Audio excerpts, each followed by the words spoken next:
नमस्कार, आप देख रहे हैं इंडिया स्पीक डेली और मैं हूं आपके साथ मिंटू झा। केरल में एक सत्र न्यायालय ने ग्रीष्मा नाम की 24 साल की एक लड़की को अपने प्रेमी को जहर देकर मारने के आरोप में मौत की सजा सुनाई है। केरल में अदालतों से लेकर स्थानीय पुलिस के बीच यह मामला चर्चा का विषय है। ग्रीष्मा पर आरोप था कि उसने साल 2022 में अपने प्रेमी शेरोन राज को जहर देकर मार डाला था। इस मामले में खास बात यह है कि अदालत ने डिजिटल साक्ष्यों के आधार पर उसे दोषी करार दिया है और मौत की सजा सुनाई है। पुलिस को इस अपराध को साबित करने के लिए गूगल क्लाउड के जरिए मिले सबूतों से काफी मदद मिली है। सरकारी वकील के मुताबिक इस मामले में फिजिकल एविडेंस, भौतिक साक्ष्य की कमी के बावजूद भी अपराध को साबित करने के लिए परिस्थितिजन्य साक्ष्य और डिजिटल साक्ष्य का इस्तेमाल किया गया है। इसी आधार पर अदालत ने कड़ी सजा सुनाई है। तो आइए जानते हैं दरअसल क्या है पूरा मामला। ग्रीष्मा कन्याकुमारी जिले के देवीकोट की रहने वाली है। उनके पास अंग्रेजी साहित्य में डिग्री है, जबकि शेरोन राज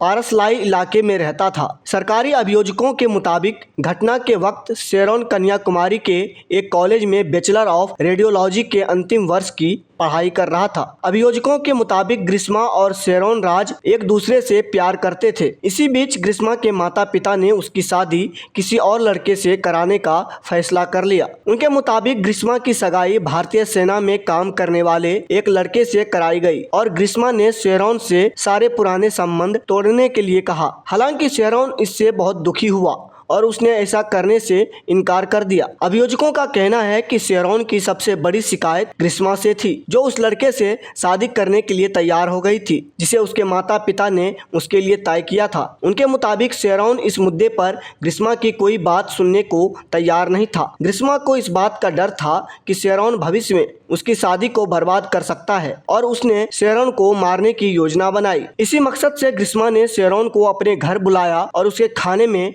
जहर मिला दिया, जिससे शेरोन की मौत हो गई। शेरोन की मौत के मामले में केरल पुलिस ने एक विशेष जांच दल यानी एसआईटी भी बनाई थी। इस एसआईटी के पुलिस उपाधीक्षक डीएसपी राशिद ने बीबीसी तमिल से बात करते हुए कहा, शुरुआत में पारसालाई पुलिस ने एफआईआर को अप्राकृतिक मौत के रूप में दर्ज किया और उस दिशा में मामले की जांच शुरू की, लेकिन शेरोन के रिश्तेदारों को उसकी मौत का संदेह ग्रीष्मा पर था। डीएसपी राशिद ने बताया, उसके बाद मामला केरल पुलिस की अपराध शाखा को सौंप दिया गया और इस मामले की जाँच के लिए एक एसआईटी का गठन किया गया। डीएसपी राशिद के मुताबिक पूछताछ के दौरान ग्रीष्मा ने सब सच बता दिया। पुलिस जांच के दौरान वह मामले को छिपा नहीं सकी। डीएसपी राशिद के मुताबिक पुलिस हिरासत में रहते हुए ग्रीष्मा ने शौचालय की सफाई के लिए रखे हुए कीटाणुनाशक को पीकर आत्महत्या करने की कोशिश की थी। इस मामले में ग्रीष्मा की मां और मामा से पूछताछ की गई तो शेरोन को जहर दिए जाने का संदेह पुख्ता हो गया था। इस मामले में बीबीसी तमिल ने सरकारी वकील वीएस विनीत कुमार से बात की।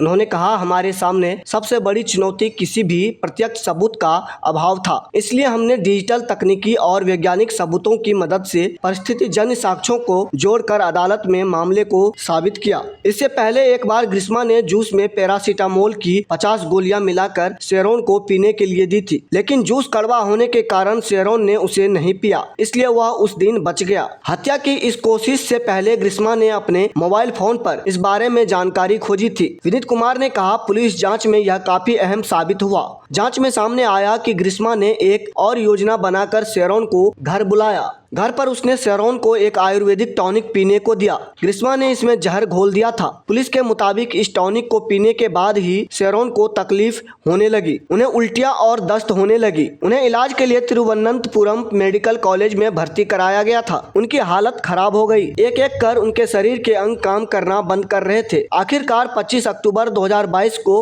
उनकी मृत्यु हो गई। पुलिस ने ग्रीष्मा का मोबाइल फोन चेक किया, लेकिन उन्हें पता चला कि सारा डेटा डिलीट हो चुका है। विनीत कुमार ने कहा, इस डर से पुलिस शेरोन की मौत के बारे में पूछताछ करने आएगी। ग्रीष्मा ने अपने मोबाइल फोन से सारा डेटा डिलीट कर दिया। उसने सर्च इंजन पर यह भी खोज की कि क्या डिलीट किए गए डेटा को मोबाइल फोन से फिर से हासिल किया जा सकता है। पुलिस ने उसके बाद फोन को फॉरेंसिक लैब में भेजा और गूगल क्लाउड डेटा में दर्ज सभी जानकारी फिर से हासिल कर ली। ग्रीष्मा के मोबाइल से WhatsApp chat, video call, search engine data वगैरह को जब्त कर लिया गया।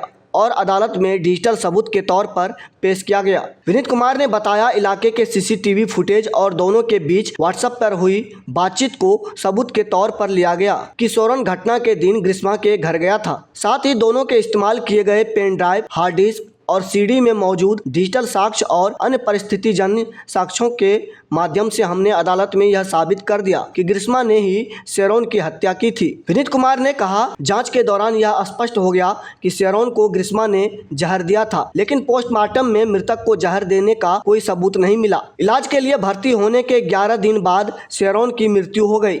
इलाज के दौरान उनका 3 बार डायलिसिस किया गया। इससे उनका खून पूरी तरह से शुद्ध हो गया और उनके शरीर में कोई विषैला पदार्थ मौजूद नहीं रहा। उन्होंने कहा, हमने अदालत में परिस्थितिजन्य साक्ष्यों के साथ ये सारी बातें बताई। 20 जनवरी 2025 के एक फैसले में नोया टिंकरई के अतिरिक्त सत्र अदालत के न्यायाधीश AM बशीर ने ग्रिस्मा को मौत की सजा सुनाई और उसके मामा निर्मल कुमारन नायर को 3 साल की सजा दी गई। अपने फैसले में जज ने पुलिस जांच की सराहना भी की। जज ने अपने फैसले में कहा, इस मामले में पीड़ित शेरोन राज और हत्या करने वाली ग्रिस्मा एक ही उम्र के थे। शेरोन ग्रिस्मा से बहुत प्यार करता था। वह उस पर आंख मूंद कर भरोसा करता था, लेकिन ग्रिस्मा ने उसे धोखा दिया। अभियोजन पक्ष के वकील विनीत कुमार के मुताबिक जब शेरोन अपनी मृत्यु शैया पर था तो उसने मजिस्ट्रेट के सामने गवाही दी कि उसे ग्रिस्मा से कोई शिकायत नहीं है। वह नहीं चाहता था कि ग्रिस्मा को सजा मिले। यह बहुत जघन्य अपराध है। एक निर्दोष युवक की बेरहमी से हत्या कर दी गई है। जहर के कारण शेरोन के गुर्दे,